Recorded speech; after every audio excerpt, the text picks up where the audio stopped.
Hello students and welcome back to our channel excellent learning point. तो बच्चों, आज की इस वीडियो में हम क्लास 10th का वर्कशीट नंबर 64 डिस्कस करने जा रहे हैं। ये हमारी सामाजिक विज्ञान की वर्कशीट है बच्चों, जहाँ पे आज हम अपना एसएसटी का चैप्टर फेडरलिज्म पढ़ने वाले हैं। यहाँ पे बच्चों हमारे पास 3 से 5 मार्क्स वाले क्वेश्चंस हैं, टोटल 10 क्वेश्चंस है और एक सोर्स बेस्ड क्वेश्चन है। तो ज़्यादा टाइम वेस्ट करते नहीं बच्चों, आते हैं सीधा अपने आंसर शीट पे। तो देखो बच्चों, आपका पहला क्वेश्चन था how is power distributed in the Indian constitution. तो यहाँ पे बच्चों इसका पूरा आंसर आपको लिखना है कि the Indian constitution based on principle of federalism has a scheme of two fold distribution of legislative power with respect to territory and with respect to subject matter also. The India residuary power belong to the Union government under Article 248 and entry 97 on Union list. ठीक है बच्चों, तो ये हो जाएगा हमारा first का answer.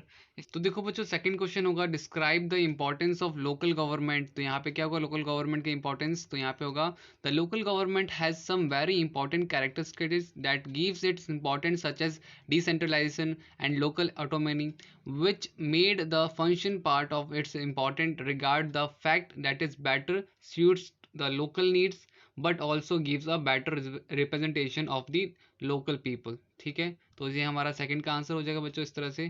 फिर है what do you understand by federalism, explain with example. तो यहाँ पर क्या होगा, federalism is a system of government in which entity such as states और provinces share power with a nation government. ठीक है, और यहाँ पे बच्चों देखो, यहाँ पे एक एग्जांपल दे रखे कुछ, the United States government function according to the principle of federalism और the US political system involve from the philosophy of federalism. तो ये हो गया बच्चों हमारा क्वेश्चन नंबर थर्ड का आंसर। ठीक है, ये हो गया बच्चों थर्ड का आंसर। अब देखो क्वेश्चन नंबर फोर्थ क्या है। क्वेश्चन नंबर फोर्थ है the constitution did not use word federalism but the Indian union is based on the principle of federalism और फेडरलाइजेशन, एक्सप्लेन द स्टेटमेंट। तो यहाँ पे बच्चों देखो, यहाँ पे आपको लिखना है federation. The word federation has not been used in the Constitution of India, but the Indian Union was formed on the basis of federalism. The Constitution originally provided for a two-tier system of government: the Union government or central government represent the Union of the India, and the state government represent the province. Later, a third tier was added in the federation, which the formation of panchayat and municipal parties. ठीक है बच्चों, तो ये मतलब basically हमारा answer हो जाएगा answer number fourth. ठीक है,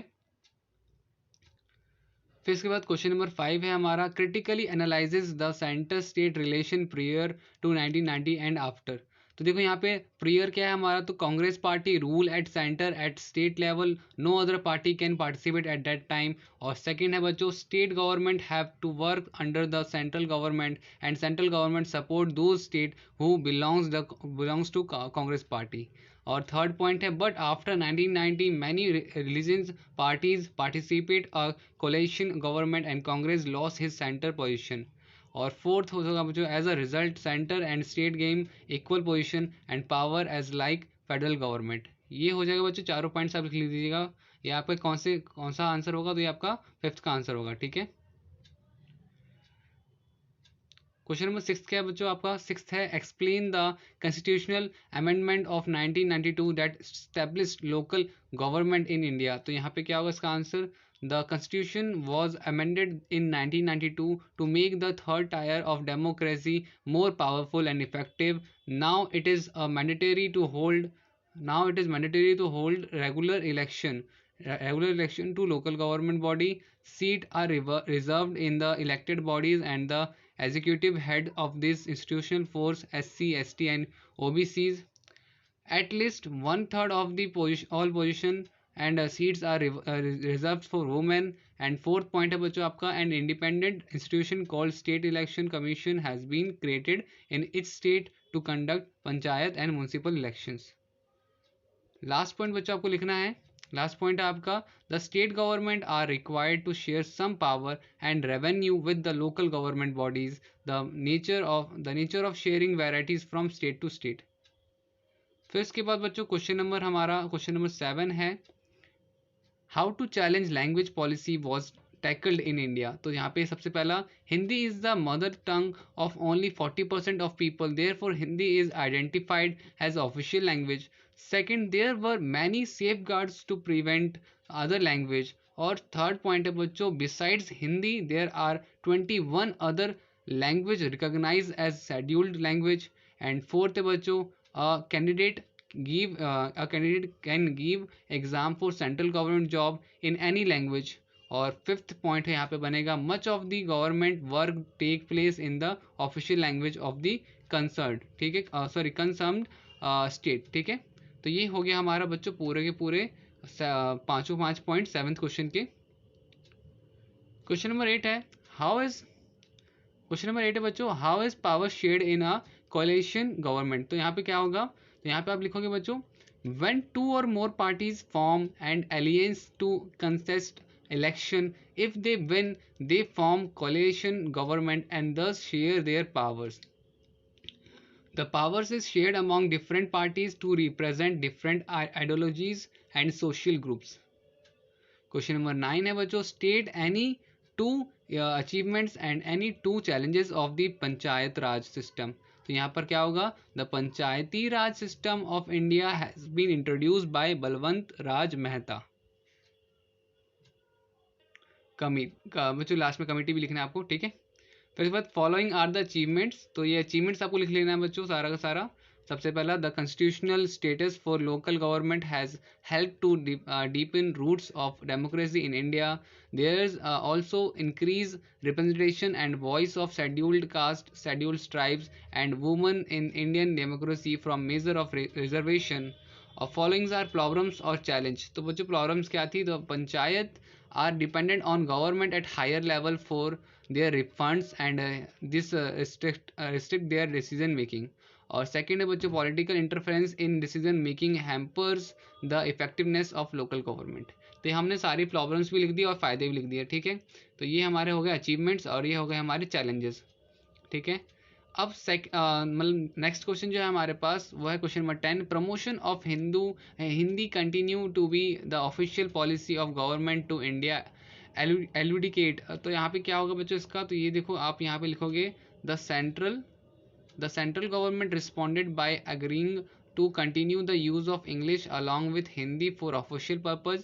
Promotion of Hindi continue to be the official policy of the government of India. Promotion does not mean that the central government can impose Hindi on states where people speak a different language, ठीक है। तो यहाँ पे हम impose किसी को या फिर ज़्यादा ज़बरदस्ती नहीं कर सकते। अब सोर्स बेस्ड क्वेश्चन है बच्चों, तो जरा वो भी देख लेते हैं हम। तो बच्चों देखो सोर्स बेस्ड क्वेश्चन में सारा पार्ट फेडरलिज्म के बारे में है। तो आपको पता ही होगा federalism is a system of government in which the power is divided between central authority and various constituent. जहाँ पे बच्चों पावर क्या हो जाती है, डिवाइड कर दी जाती है डिफरेंट यूनिट्स के साथ। तो units of the country, usually a federation has 2 level of government. Basically वहाँ पर दो लेवल्स की गवर्नमेंट होती है। One is the government for entire country that is usually responsible for few subject, ठीक है। एक जो होती है बच्चों एंटायर कंट्री की गवर्नमेंट होती है और वो किसी सब्जेक्ट किसी चीज़ों के लिए रिस्पॉन्सिबल होती है, of common national interest. The other governments at level two province and और state that look after much of the day-to-day administering of their states. Both these levels of government enjoy their powers independent of the others. In this sense, federation are concentrated with unitary government. Under the unitary system, either there is only one level of government or sub-unit of subordinates to the central government. The central government can pass on order to provincial or the local government, but in federation system the central government cannot order the state government to do something. तो बच्चों यहाँ पर मैंने आपको पहले ही बता दिया कि सेंट्रल गवर्नमेंट को कोई कुछ ऑर्डर नहीं कर सकता स्टेट गवर्नमेंट की कुछ करने को। और यहीं पे वही चीज़ लिखा है, state government has power of its own for which it is not answerable, ठीक है। तो अगर स्टेट गवर्नमेंट कुछ करती है तो फिर उसके लिए जवाबदेही कौन होगा, तो जवाबदेही सेंट्रल गवर्नमेंट होगी, ठीक है। यही चीज़ यहाँ पे लिखी हुई है। both these government are separately answerable to the people। तो ये बच्चों मतलब कि पूरा का पूरा हमारा ये मतलब कि एक्सट्रैक्ट था, सोर्स था, और इसके बेसिस पे हमसे पूछा जा रहा है फेडरलाइजेशन क्या होता है। मैंने आपको पहले ही बता दिया कि जहाँ पर पावर्स क्या होती है, डिवाइड होती हैं, आपस में बांटी जाती है। तो देखो बच्चों उसके आंसर्स क्या होंगे, जरा देखते हैं। तो देखो यहाँ पर आपका आंसर होगा सबसे पहला, define federalism in your own words. Federalism in a system of government in which the power is divided between a central authority and various constituent unit of country। ठीक है, तो ये हमारा फेडरलिज्म के बारे में हो जाएगा। अच्छा, फिर इसके बाद बच्चों देखो हमारा नेक्स्ट क्वेश्चन है, what do you understand by unitary form of government. तो यहाँ पे क्या unitary state a system of political organisation in which most or all of the governing power resides in a centralized government in contrast to federal state। ठीक है, फिर इसके बाद question number third होगा, which form of federal government India is. तो India has a quasi federal form of government, quasi union, मतलब ये जो इसको कॉल्ड क्या कहते हैं, इसे क्या कहते हैं क्वासी को, तो यूनियन और सेंट्रल गवर्नमेंट। ठीक है, फिर इसके बाद बच्चों हमें यहाँ पर इस पूरे पैराग्राफ को ब्रीफ में थोड़ा सा इसके बारे में बताना है। तो आप यहाँ पे लिखोगे, the given paragraph is tell about all about federalism. Federalism is the system of government in which the power is divided between a central and various constituent unit of the country. In India the federalism in quasi federal, एक minute बच्चों, federal form, एक minute बच्चों, हाँ, federal form usually in it have two levels of government, federation are constant with unitary.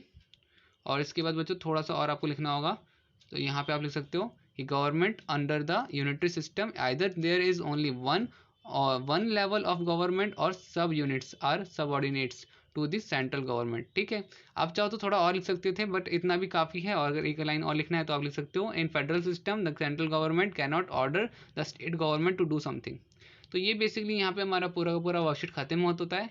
तो उम्मीद करता हूँ सारी चीज़ आपको समझ में आई होंगी।